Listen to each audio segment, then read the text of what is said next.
The preseason coaches poll has been released, but are the Aggies in the right spot?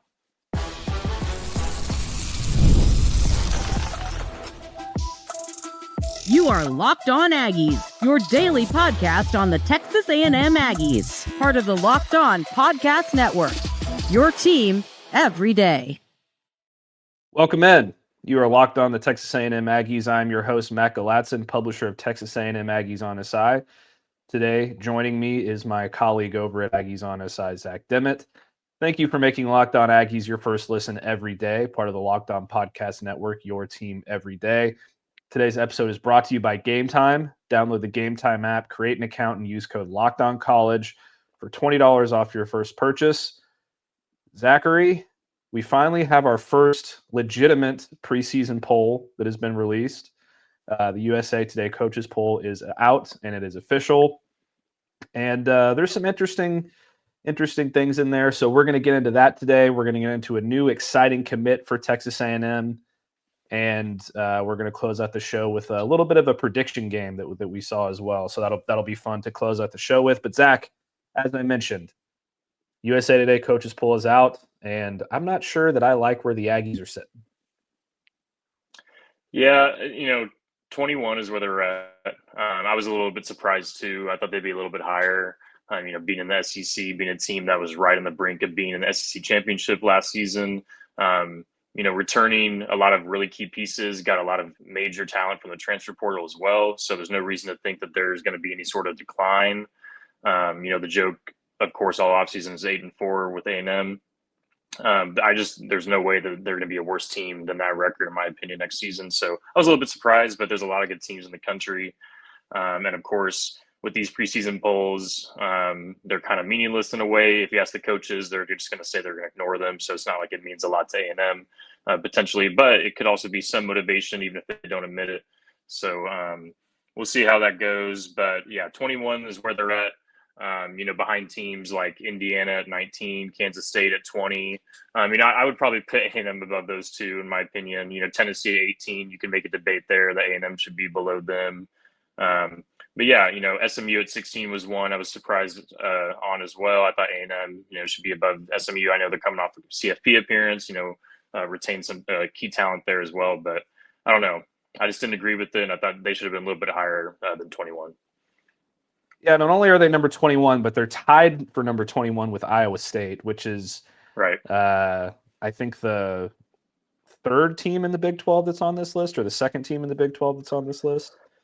K-State, Iowa State, Arizona State. Yeah, Arizona State, Kansas State, and Iowa State. So, I get that if you're thinking of it from a scheduling perspective, A&M does have a tough schedule. So by the end of the season, maybe they're in this position. I still have a hard time seeing that because I think that they're going to have a pretty dang good season. But putting teams like Illinois and Michigan, who's going to be starting a true freshman quarterback, Ole Miss, I kind of understand. South Carolina, I kind of understand. SMU is another surprising one to me. Florida, who not only you beat last year, pretty handily, in fact, but who you're returning a lot more talent than, in my opinion. Tennessee above A&M, losing to Nico Iamaleava is another surprising one to me there. So, I guess if I was sitting here making this list and doing these rankings, which obviously I'm not a college football coach, so it's a little bit harder for me to say, but I guess, I probably have them somewhere around, 14, 15, 16. And we'll get into the top 10 here in a minute. I think there might be a team or two in there that I'm not so sure shouldn't be a little lower, particularly towards the bottom there. But, I think that this team probably should be around 13, 14, 15, somewhere in that range. Yeah, I don't know. You mentioned Illinois at 12. That one I didn't even realize at first. That's pretty surprising in my opinion. But, there's a little bit of SEC bias potentially with all these coaches. You see a lot of SEC teams in these rankings. And so by default, one of the SEC teams is going to have to take a little bit of a drop. And that just happens to be A&M, and I think that may be better in the long run, potentially. The Aggies, it seems there's a lot of preseason hype surrounding this program in recent years, and it just never has lived up to what people expect. So maybe it's a little bit better that, we're seeing them at 21, not near the top 10 or anything like that. let a team like Texas at number one have to meet those expectations, because Texas is, of course, number one in the coaches poll. A lot of people have questions about them. Let's see how, they can reach those expectations. But a lot of that weight, I know it's just one poll. It's not a huge deal. But if we see that trend potentially, when the AP poll comes out before the season starts, a little bit less sort of, numbers pressure on A&M when you see that number next to their name. Okay, it's not in the 10s or anything like that. 20s. Maybe there's not as much preseason expectation on them, and they can kind of just, slip underneath everything and just, surprise some people. We'll see what happens. But I don't know. I do think it's interesting that at 21, you're going to have a tie there with Iowa State. And it's, no debate in my eyes that A&M is much better than Iowa State heading into the season, just based on what they did in the offseason. So, but like I said, these things don't really matter in the long run, and all that matters is what happens when you kick off week one, and that's all the coaches care about. So, yeah, absolutely. And you bring up a good point as well about the not being as highly ranked and not having a target on your back. There's a couple things that this could do for Texas A&M. I mean, obviously, this is just the coaches poll. We'll see what happens when the AP poll comes out, and if anybody even responds to this at all this week during fall camp when they're asked about it in the media. But maybe they come in with a little bit of chip on their shoulder. They're saying, hey, we think we're a college football playoff contender. We're getting doubted right now by all the coaches across the country, all this media across the country. They don't think we can do it. Maybe that puts a little chip on their shoulder. Maybe it eases the tension a little bit. It's always good to be the hunter rather than the hunted, I think, in college football. When you start off the season in the top 10, it comes with bearing expectations and can be a little bit difficult to deal with sometimes early on in the season. I never envy the number one team in the country, whoever that might be, because they're going to be, they're going to be hunted all season long. Texas has a matchup with Ohio State in the very first game of the season on August 30th. And from that point, as soon as the kickoff starts in that game, they're going to be the team that everybody's hunting for in college football. So, and whoever wins that game will then assume that mantle. But let's go through the top 10 real quick, and then we'll go through. We'll just go ahead and go through the whole ranking. But Texas Longhorns at number one, they received, I believe, 68 first place votes. I'm not going to list everybody's first place votes, but or was it 28? Sorry, Texas had 28 first place votes. They come in at number one. Ohio State is number two. We have Penn State at number three, Georgia at number four, Notre Dame at number five, who Texas A&M plays, I believe, in week 3. And then Clemson at number 6, Oregon number 7, Alabama number 8, LSU number 9, and the Miami Hurricanes coming in at number 10. Zach, I feel like most of that list is pretty solid. I have an issue with Miami being in the top 10, though. Yeah, that was another thing that I noticed when we were first bringing this up. And, maybe A&M isn't above Miami. You can make a debate for both of those teams. But, yeah, being in the top 10 for the Hurricanes with Carson Beck, who's coming off kind of a shaky year in Georgia, even though the team had a, solid season for the most part. A little bit surprising to me there. But I think kind of the beauty of this season is that there's not really a consensus number one team head into the year. Every single team has some major question marks. Texas at number one, I don't know. I think it would have made a lot more sense to have Ohio State maybe there at number one. I know the Arch Manning hype is pretty crazy, but you can make a debate for Texas to be, at 2 or 3. But it's not too much of a surprise either, because I think a lot of hype has been surrounding Texas heading into the year. But a lot of SEC teams, I like Clemson in the top 10 as well. They're going to make a lot of noise, in my opinion. And then Oregon, a lot of changes for them. They're at number 7. We'll see how it goes. They lost a lot of pieces, got a lot of pieces from the transfer portal. But there's still tons of talent always heading to Eugene every single year. So, but yeah, I agree with you. I kind of don't mind the top 10 for the most part outside of Miami. All those teams heading into the season are pretty consensus top 10 teams. But I guess the argument with Miami is that maybe there isn't another team below them that you could put above them. I don't know, because Arizona State, we'll see about that. Illinois, like we said earlier, I don't know about that one at number 12. But South Carolina maybe at 13. I don't know. You can make a debate that they could be right on the fringe of a top 10 team. So, but I think what really matters heading into the year is what the AP poll says about all these guys or all these teams. So we'll see what happens in week 0, week 1, if all this kind of plays out the way we think. Yeah, and I could probably make the argument that I could have A&M above Miami. That doesn't necessarily mean I have A&M in the top 10, but that's a debate that we can talk about when we have the AP poll released here in the coming weeks. Let's take a quick break. We're going to change gears and talk about a brand new commit that Texas A&M landed over the weekend. Today's show is brought to you by 5 Hour Energy Transfusion. Time to fuel up and turn it up with 5 Hour Energy Transfusion. It brings the bold grape, ginger, and lime flavor of your favorite golf drink, minus the alcohol, into a quick, energizing shot. Whether you're sinking birdies or just making memories with friends, this one's a hole-in-one for your energy game. Let's be honest, some days on the course or off it, you just need that extra boost to stay sharp and energized. Not that long ago, I hit my first hole-in-one ever at Stevens Park Golf Course in Dallas. Did I deserve it? We'll leave that one up to the golf gods to decide, but what I do know is that a 5 Hour Energy Transfusion would have helped me power my way through the rest of that round, because without it, I went downhill fast. Golf is all about good times with good people and good flavors, of course. The grape ginger lime flavor gives you the best parts of your clubhouse go-to without chasing down the bev cart. If you go to 5hourenergy.com today, that is the number 5hourenergy.com, you can use my promo code LOCKEDONGolf to receive $20 off your order. This offer is only valid until September 30th on one order and cannot be used with other promotions. The code is not good on subscription orders. All right, Zachary. Big news for Texas A&M over the weekend. They got a massive commitment, their first commitment for the 2027 class, 4-star quarterback Jayce Johnson. This guy is out of Lowndes High School in Valdosta, Georgia. He is ranked the number 3 quarterback in the nation, the number 61 quarterback nationally per the 24/7 Sports composite ranking. He picked Texas A&M over Arkansas, Auburn, Boston College, among a few other ones.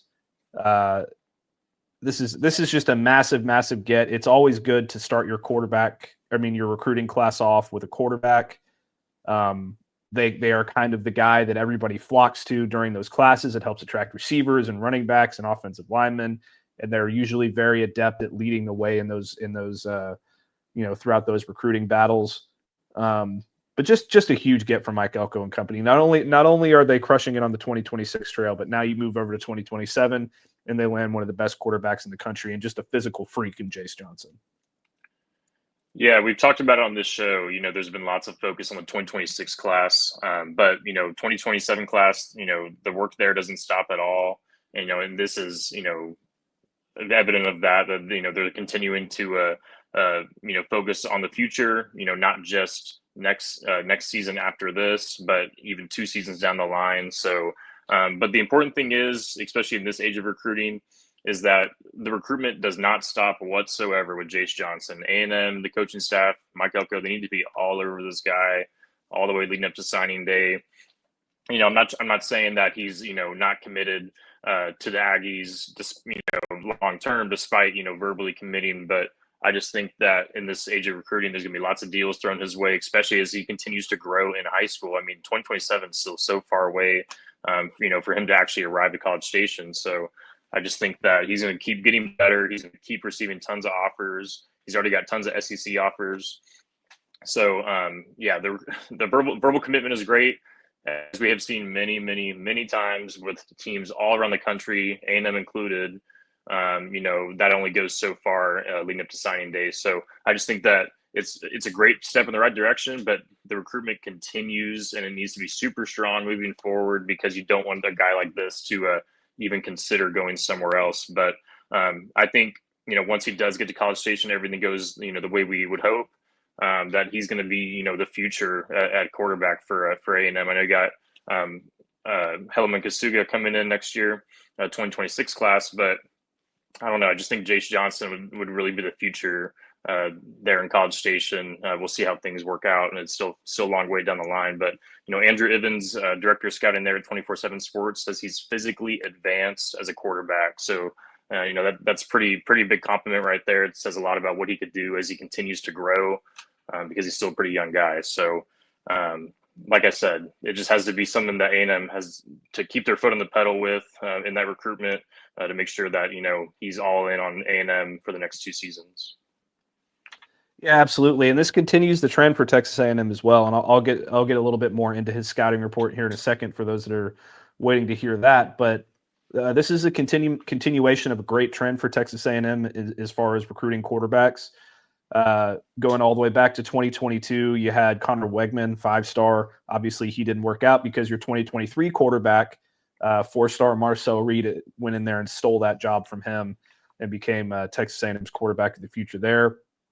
2024, they landed another 4-star, Miles O'Neill, the number 9 quarterback in the country that season. Brady Hart in the 2025 class, the number 10 quarterback in the nation. And then obviously this recruiting cycle, 2026, Helaman Kasuga, Elite 11 finalist, number 13 quarterback in the nation. And Jayce Johnson is ranked higher than all of them in terms of the positional rankings with 24/7 at number 3 in the country. This is a guy that has 5-star potential if he continues to develop at the rate that we think he is going to.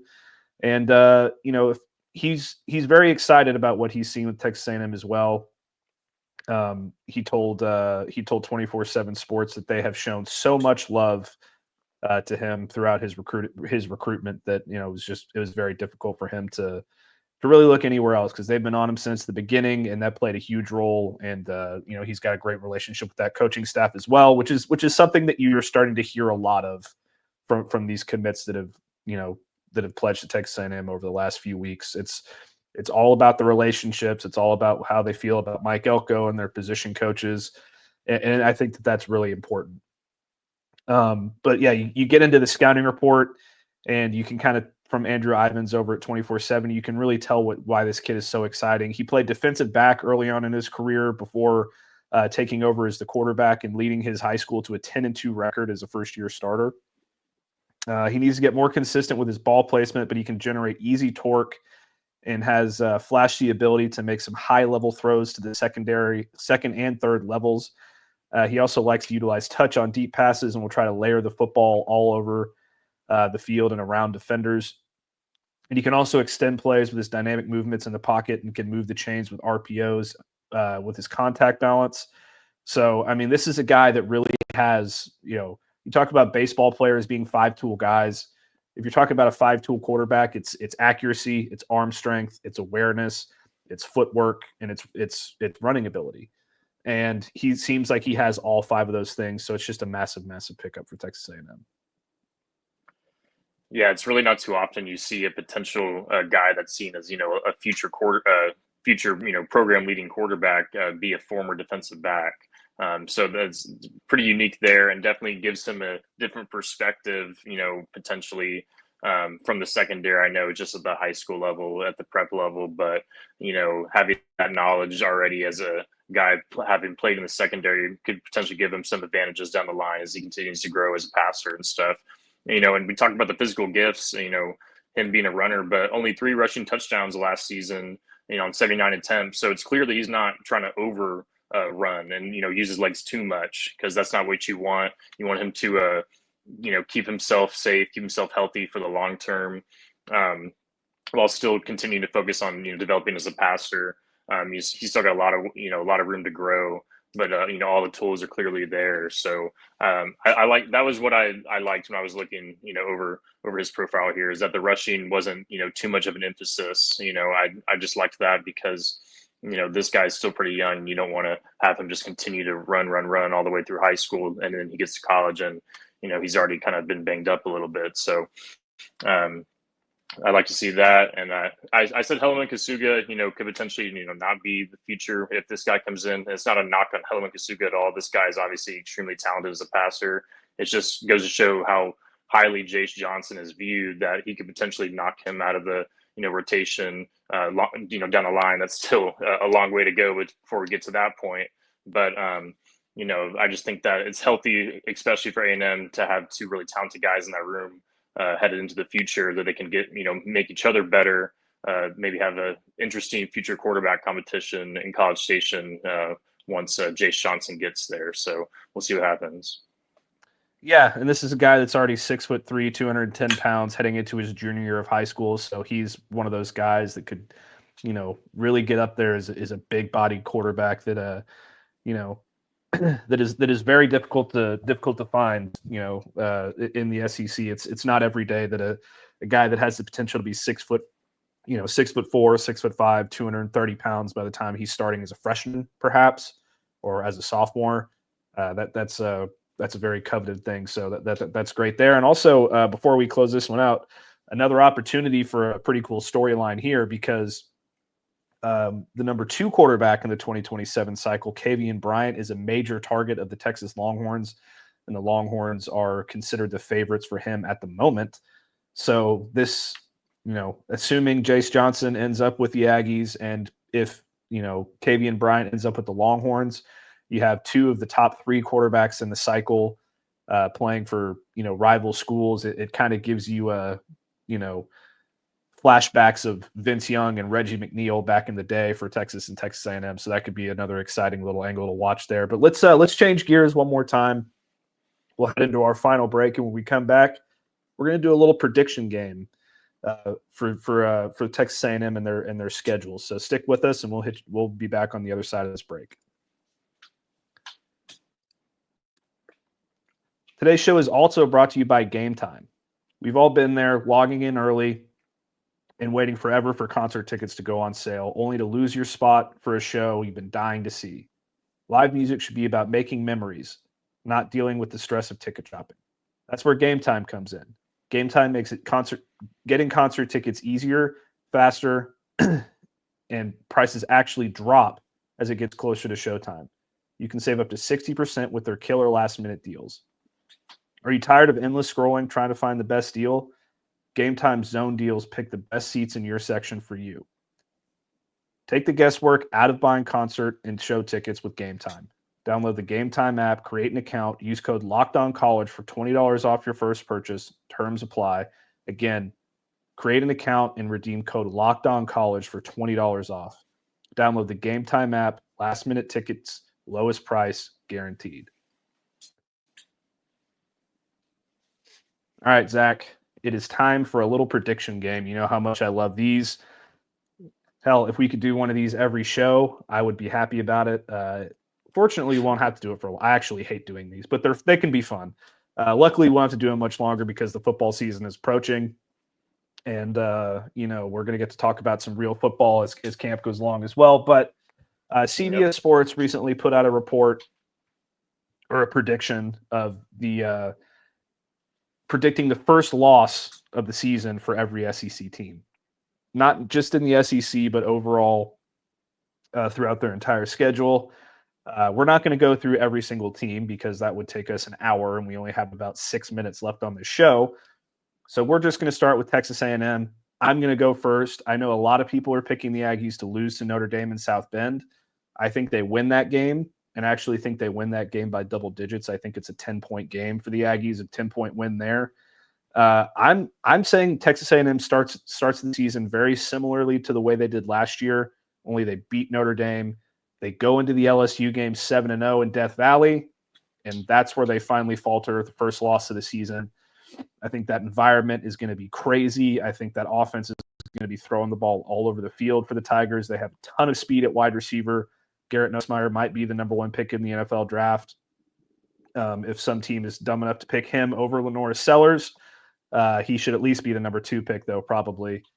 And LSU is a true national title contender. They're incredibly hard to beat in Baton Rouge. So, and there's no shame in that loss. I think that Texas A&M, can really hold their heads high if they go in there and make that one a battle, because that's a real difficult place to play.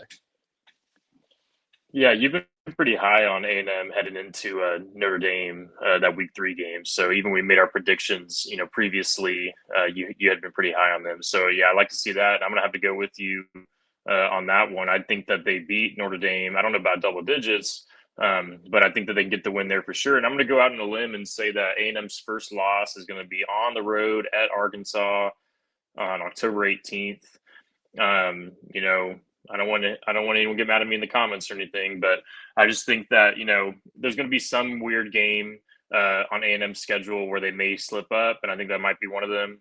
But on the bright side, I think that if they lose that game, that they could potentially turn that around and as fuel heading into Death Valley, potentially pull off a massive win over LSU. We'll see how that goes. You just never know how momentum can swing during the SEC schedule. But yeah, I just think that Arkansas is not going to really contend in the SEC this year. They're not going to contend for national championship, in my opinion, but they're going to have a quality win on their schedule at some point. And I think that at home at A&M is going to be that, and it's going to be a tough loss for the Aggies to swallow. But if you already got a road win at Notre Dame, like I'm predicting potentially get a road win at LSU after that, you got some major road wins on your resume heading to the CFP potentially. Then you got Texas at the end of the season as well. So, I just think that's going to be the one game where the Aggies really look back and regret what could have been. We never know how things are going to play out, of course, but that's just how I'm predicting it. I know Arkansas beat Tennessee last year.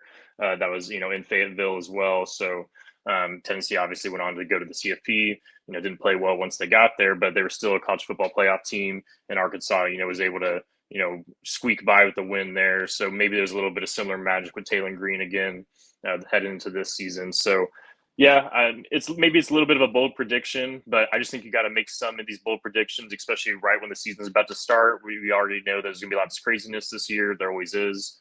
And so that's just what I think. I think Arkansas is going to be A&M's first loss.